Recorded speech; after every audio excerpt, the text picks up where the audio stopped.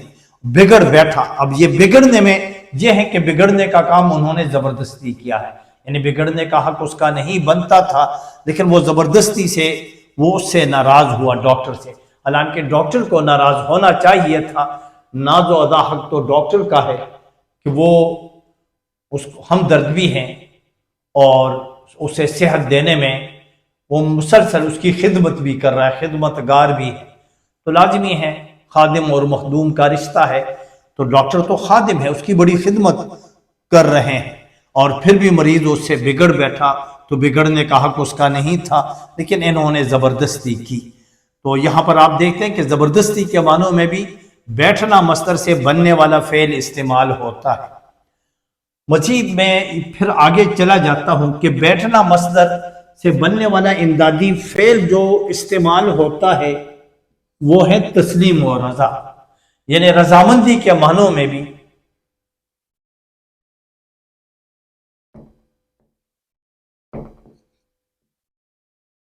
رضامندی کے مفہوم کا مطلب ہے معنوں میں، مطلب میں استعمال ہوتا ہے۔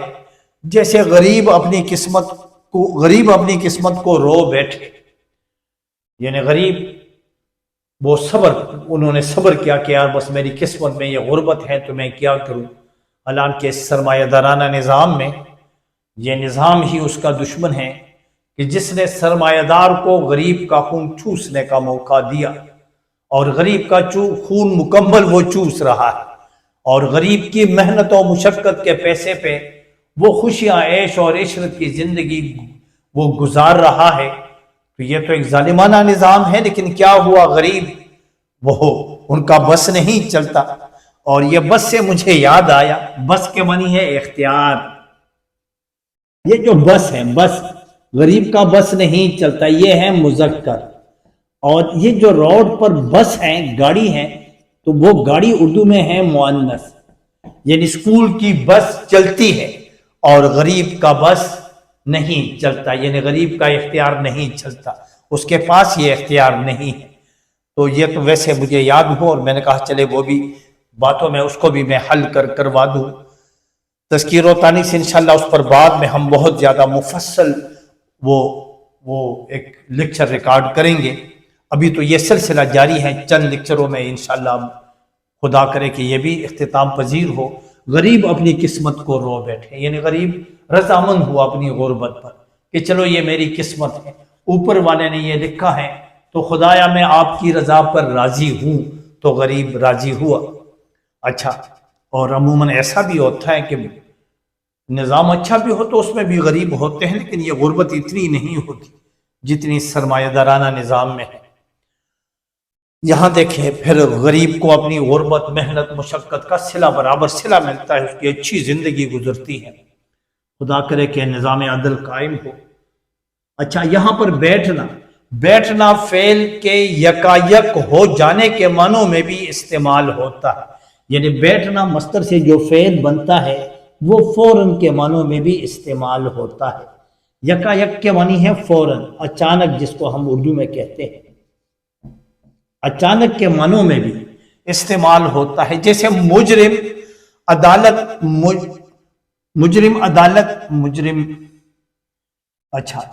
نے عدالت میں راز کی بات، مجرم عدالت میں راز کی بات کہہ بیٹھا، اب مجرم عدالت میں راز کی بات کہہ بیٹھا، اب یہ ہے کہ فوراً اس نے وہ بات کر دی، وہ راز کی بات جو وہ پولیس کو، لوگوں کو بتانا نہیں چاہتے تھے، لیکن وہ عدالت میں آ کے اس نے وہ راز کی بات کہہ دی، تو راز کی بات کہہ دی۔ اب یہ جو راز کی بات کہنا ہے یہاں کہنا سے کہہ اور بیٹھنا سے بیٹھا، یہ بھی دو افعال ہیں مرکب فعل۔ پہلا فعل کیا ہے؟ اصل، اور آخر میں ہے بیٹھا، تو یہ فوراً اس نے یہ بات کہہ دی۔ اس میں یہ کہنے میں، یہ کہنے کا کام جو ہے انہوں نے فوراً کیا۔ وہ بات کرنے کا جو فعل ہے، کام ہے، فعل اور کام آپ یہ بھی سمجھے، عموماً ہمارے ہاں یہ جو فعل ہے، بس آسان معنوں میں اس کو آپ کام جانیں، یعنی یہ کام جو کہنے کا کام تھا انہوں نے فوراً کیا۔ عدالت میں کیا جج صاحب نے ایسی باتیں، ایسی نصیحت کی کہ مجرم کا دل نرم ہوا اور انہوں نے فوراً وہ بات کہہ دی جو اصل حقیقت تھی، حقیقت بتا دی۔ تو اسی کے ساتھ انشاءاللہ یہ ہمارا سلسلہ جاری رہے گا۔ آج تو ہم صرف یعنی ایک آپ دیکھ رہے ہیں، ایک آنا مصدر اور ایک بیٹھنا، ہم نے دو مصادر سے امدادی افعال بننے پر ہم نے بات کی۔ انشاءاللہ یہ سلسلہ جاری رہے گا اور 20-25 افعال تک جائے گا، پھر ہمارا موضوع بدل جائے گا اس کے بعد۔ اسی کے ساتھ آپ کا بھائی، آپ کا دوست، آپ کا رفیق، آپ کا خدمتگار آپ سے اجازت کا طلبگار ہیں، اور آخر میں یہی درخواست گزار بھی ہیں بندہ کہ اردو زبان کی خدمت میں، جو بر صغیر پاک و ہند کی سب سے بڑی زبان اور دنیا کی تیسری بڑی زبان اور اسلامی علوم و فنون کی کنجی ہے، بہت زیادہ سرمایہ ہے اس اردو زبان میں، اور اردو زبان ہماری پہچان بھی ہے، ہر قوم کی پہچان قومی زبان ہوتی ہے۔ تو اس اردو زبان کی خدمت میں آپ میرا ساتھ دیں، اور یہ چینل کا لنک کاپی پیسٹ کے ذریعے سے مختلف گروپس میں آپ شیئر کر دیں، جگہ جگہ اردو کی خوشبو آپ پہنچا دیں۔ اسی کے ساتھ یار زندہ صحبت باقی، خدا حافظ۔